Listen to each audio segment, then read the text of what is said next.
parquinho gestacional. Eu fiz uns 2 vídeos. O primeiro vídeo que eu fiz foi comentando com vocês. Eu ainda tava grávida e eu tava falando pra vocês que eu fui diagnosticada, né? Mas a gravidez não desenvolvida. Vou falar assim que essa palavra é mais fácil do que a outra. E o outro vídeo, eu acho que eu até cheguei a falar o outro vídeo foi pós-curetagem, né? Que eu já tinha feito a curetagem. E eu tava muito bem nesse vídeo, até falei com vocês que eu tava me sentindo melhor, que depois da curetagem eu nem chorei, porque eu já tinha chorado demais antes de fazer a curetagem, eu tava muito abalada. E depois da curetagem eu consegui segurar firme, não chorei, tava feliz por não sentir mais aquela dor insuportável que eu tava sentindo. Só que depois, com o tempo, a nossa ficha vai caindo um pouquinho. Eu fiquei feliz assim por não estar sentindo mais aquelas dores finalmente. Por Deus ter me protegido, porque eu nunca tinha ficado internada na vida. Nunca fiquei, nunca.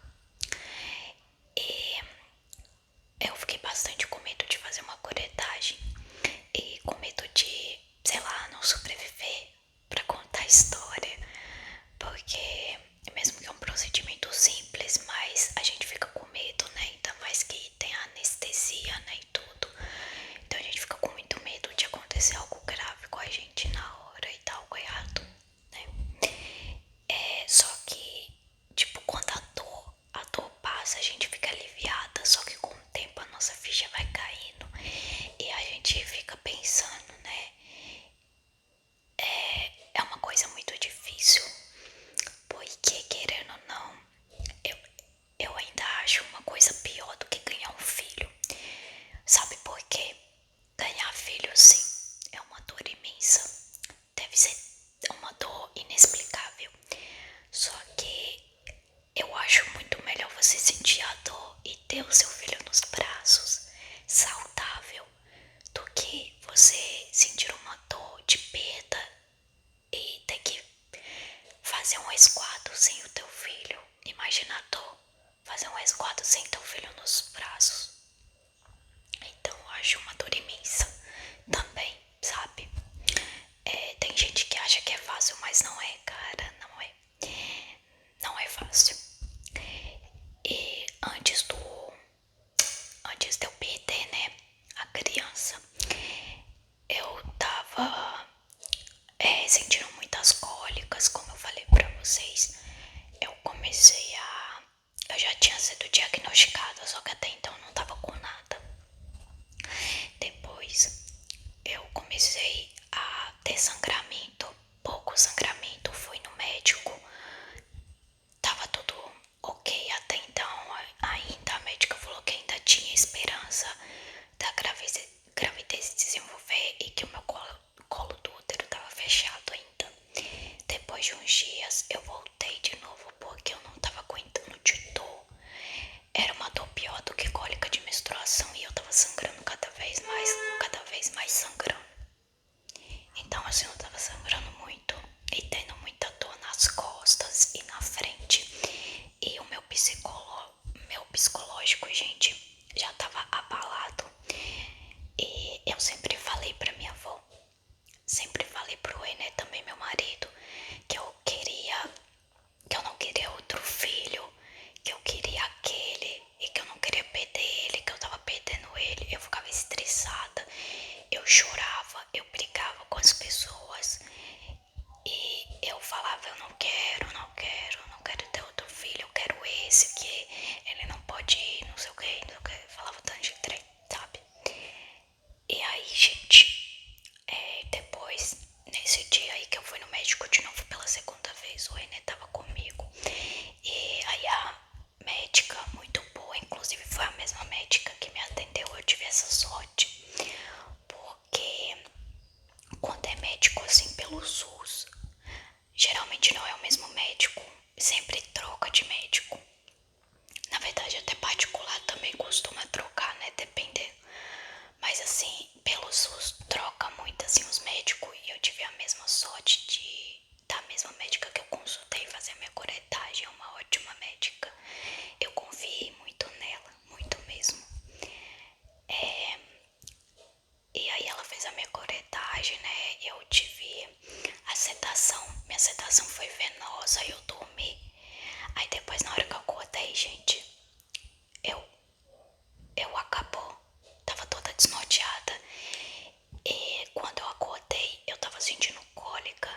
depois da curetagem algumas mulheres sentem cólica e eu tava sentindo ardência na minha parte íntima. Porque arde, né? Porque curetagem é um trem que fica, acho que fica raspando, né? Algo assim, deve raspar. É uma coisa muito intrusiva e fica ardendo muito as partes íntimas. Mas assim, pra fazer xixi, essas coisas, eu tava tranquila, eu fui no banheiro normal. Eu achei que na hora que eu fosse fazer xixi, eu achei que ia arder muito. Aí eu fiz a curetagem de noite e no outro dia, não, fiz a curetagem de noite não, cheguei no hospital de noite, fiz a curetagem de manhã, não consegui dormir direito no hospital. Fiz a curetagem de manhã e de tarde, como eu já tava bem, tava tudo ok, eu fui embora pra casa. E uma coisa que eu fiquei com muito medo pós-curetagem foi da infecção. Eu fiquei com muito medo de dar infecção. E aí a médica falou as coisas que eu poderia sentir. Se eu desse infecção, eu tinha que voltar lá. Fiquei com medo de ficar restos em mim, assim, sabe? Do saquinho gestacional, fiquei com medo, porque pode ter infecção também. Então, assim, gente, eu tava mais felizinha, assim. Eu tava me sentindo melhor, não tava com tantas dores. Mas eu ainda tava com um pouco de medo, sabe? Eu nunca tinha feito um processo assim, nunca tinha ficado internada na vida. Então você fica com muito medo. E eu também tive que ficar de resguardo 30 dias. Só que não fiquei 30 dias. Mas, gente, calma, tá? Calma, calma. Eu sei que vocês podem estar achando, nossa, vendo que você foi um pouco irresponsável. Só que, tipo assim, eu vou. Calma aí, que eu vou explicar pra vocês tudinho, tá? Porque eu sou sincera, gente. Isso daí pra mim é um assunto normal. Eu sei que algumas pessoas podem achar estranho ou comentar algumas coisas íntimas aqui. Só que eu gosto de ser uma pessoa sincera, eu gosto de compartilhar mesmo, porque também pode ter outras pessoas que passaram pelo mesmo que eu, sabe? Então, pra mim é um assunto normal, como qualquer outro, não é nada assim. Apesar que eu tinha muita vergonha de falar sobre isso, mas calma que eu vou chegar lá. Só que aí, gente, o que acontece com 20, acho que com 25 dias de curetagem, pós-curetagem, eu tive sangramento. E eu achei que esse sangramento que eu tive, eu achei que era porque eu tinha quebrado o resguardo. Só que não era, era minha menstruação que desceu 25 dias. Porque algumas mulheres falaram que depois da curetagem, a menstruação tinha descido com 40 dias, mais ou menos, 40 dias por aí, 40 dias pra frente. Aí eu falei, nossa, que porrada que eu fiz, será que foi porque eu quebrei alguns dias, foi alguns dias de resguardo? Mas aí eu fui no médico, ele me examinou, eu falei meus sintomas também. Aí ele pegou, só que não era a mesma médica dessa vez, era um senhorzinho que tava lá. Aí ele falou, não, pelo que você explicou e pelo toque, né, porque ele tem que fazer o exame de toque, tá tudo normal, você não tem infecção, nada, não tem restos nem nada. E isso provavelmente é sua menstruação que desceu mesmo. Aí eu expliquei pra ele, eu falei, ô doutor, mas é porque eu fiquei preocupada, porque meio que eu quebrei o resguardo. Porque o resguardo era de 30 dias, eu quebrei o resguardo com 20. Mas assim, aí eu expliquei pra ele que não foi nada tipo. A gente tentou fazer algo assim. Como é que eu posso falar, gente, pra vocês, pra não soar estranho? Uma coisa mais delicada, sabe? Não fez algo tão assim, porque, né? Querendo ou não, mesmo assim, mesmo passando alguns dias, a mulher ainda tá sensível, né? Então tem que ir com calma, com respeito e com calma. E é claro que os dois têm que concordar, tá, gente? Porque tem muito caso que tem homem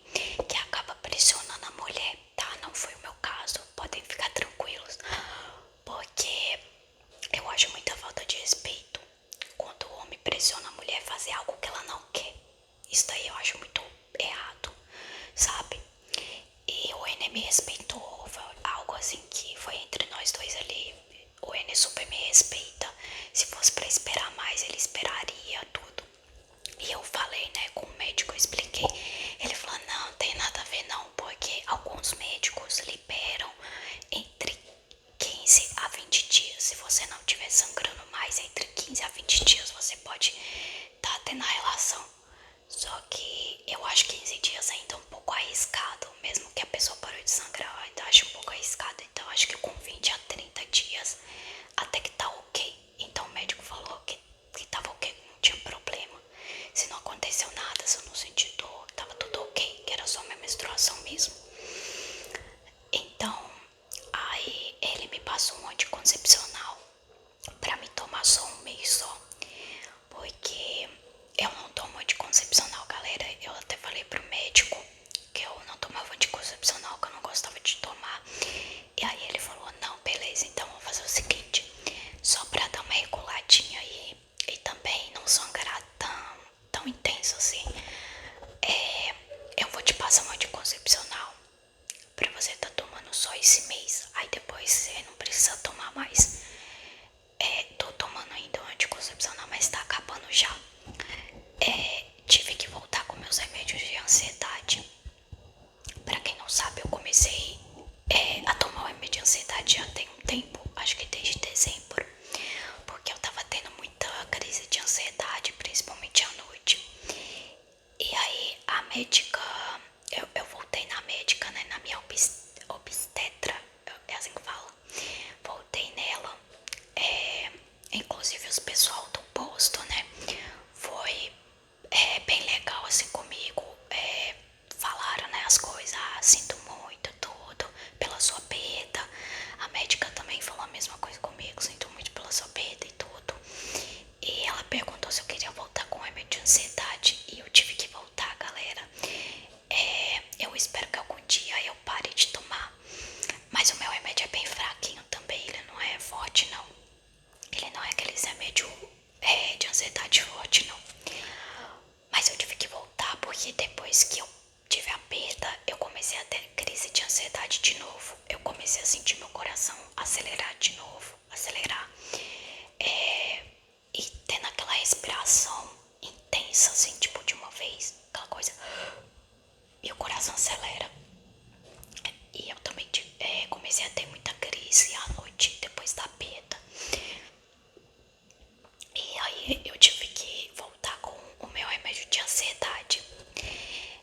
E agora é a pergunta que não quer calar. Você tem vontade de tentar ter filhos de novo? No caso eu. Às vezes eu até tenho, mas nesse exato momento eu tô desanimada de tentar ter outro filho. E eu tô com muito medo. Eu não vou mentir pra vocês, eu tô com muito medo de tentar ter um filho de novo. Eu quero ser mãe. Eu fico olhando crianças, meus olhos brilham. Eu sonho, né? Eu tenho sonhos com crianças. Eu tenho sonhos que eu sou mãe e tudo.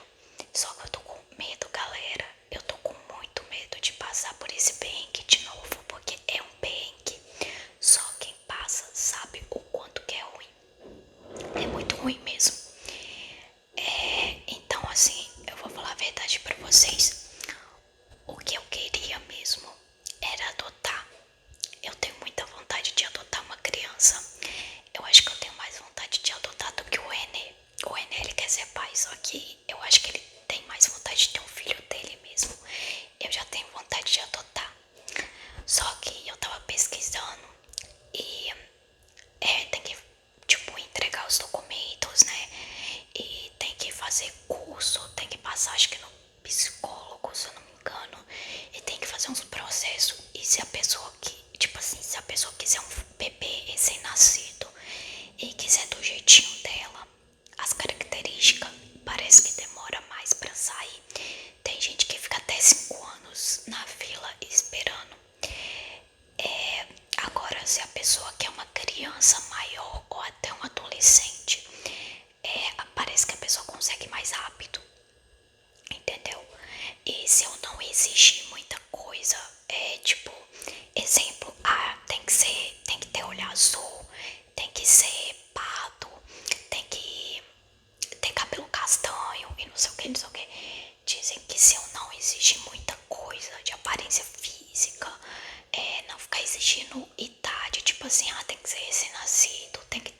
nesses trem.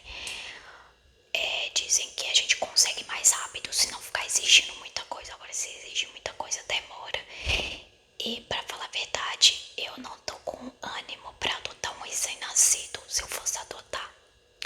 Porque eu não quero ficar esperando na fila tanto tempo. Então eu adotaria uma criança aí de, sei lá, de 2 a 5 anos, 6 anos no máximo aí. Eu adotaria, teria muita coragem. Eu acho lindo, lindo, lindo a adoção. Eu não me importo se não seja meu filho. Eu acho um ato muito bonito. Só que eu ainda não tenho certeza também se eu quero ainda passar por esse processo de adoção. Que querendo ou não, é um processo meio chatinho. Fez umas pesquisas, falou assim que não tem problema ganhar um salário mínimo, por exemplo.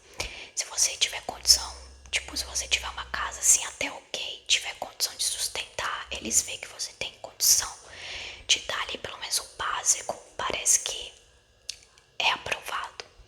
Mas é claro que uma pessoa rica consegue muito mais rápido, né? É meu sonho ser rica pra adotar uma criança assim. Nossa, se eu tivesse tempo, muito tempo mesmo, se eu fosse rica, eu adotaria, ó, já estaria lá. Só que a gente que tem a condição assim, mais assim, né? A gente tem que pensar muito bem antes, né? É uma coisa que tem que pensar muito. Só que nesse exato momento eu não tô com coragem. Eu posso até ter um filho meu que venha de mim, mas eu ainda tô com muito receio, muito medo de tentar ter um filho. Eu não quero passar por isso de novo, gente. É uma coisa horrível, muito ruim mesmo. Você sente dor física, você sente dor aqui, dói muito. Mas quando eu olho uma criança, meu olho até brilha. E já era pra mim estar quase ganhando meu filho. Se for olhar, eu acho que faltaria uns 3 a 4 meses pra ganhar o meu bebê. Já era pra mim estar com a barriga grande hoje em dia. Eu penso nisso e eu acho uma pena. Eu fico imaginando que era pra mim estar com a barriga grande, fazer planos, comprar mais coisas, organizar o quartinho. Quase chegando no grande dia de ganhar. Inclusive o